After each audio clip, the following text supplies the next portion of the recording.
জল জমে বিভ্রান্তি সৃষ্টি হয়েছে এই এলাকায়। বসিরহাটের ভ্যাবলায় sir Rajendranath Mukherjee government polytechnic college এবং স্যার রাজেন্দ্রনাথ মুখার্জি স্কুল স্টুডেন্টদের ভয়াবহ পরিস্থিতির সৃষ্টি হয়েছে জল জমে।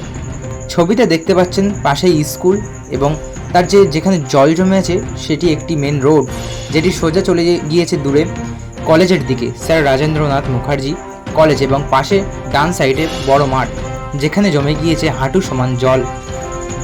Sir Rajendranath Mukherjee government polytechnic college, এই কলেজে যাওয়ার রাস্তা এটা, এবং এই রাস্তা দিয়ে sir Rajendranath Mukherjee school student যাওয়া আসার রাস্তা। পুরো বর্ষাকালটা হাজার হাজার ছাত্রছাত্রীদেরকে এইভাবেই এই জল পেরিয়ে কলেজে যেতে হয়। কলেজ অথরিটিকে জানানো সত্ত্বেও তারা কোনো সলিউশন বার করে দিচ্ছেন না এখনো পর্যন্ত। প্রতিনিয়ত বিভ্রান্ত হতে হচ্ছে কলেজ স্টুডেন্ট এবং স্কুল স্টুডেন্টদের। তাই বারবার সেই কলেজ অথরিটিকে জানানো সত্ত্বেও কোনো স্টেপও নিচ্ছে না। মূলত এই ঘটনাকে কেন্দ্র করেই sir Rajendranath Mukherjee government polytechnic কলেজের ছাত্রছাত্রীরা রীতিমতো ক্ষিপ্ত হয়ে উঠেছেন।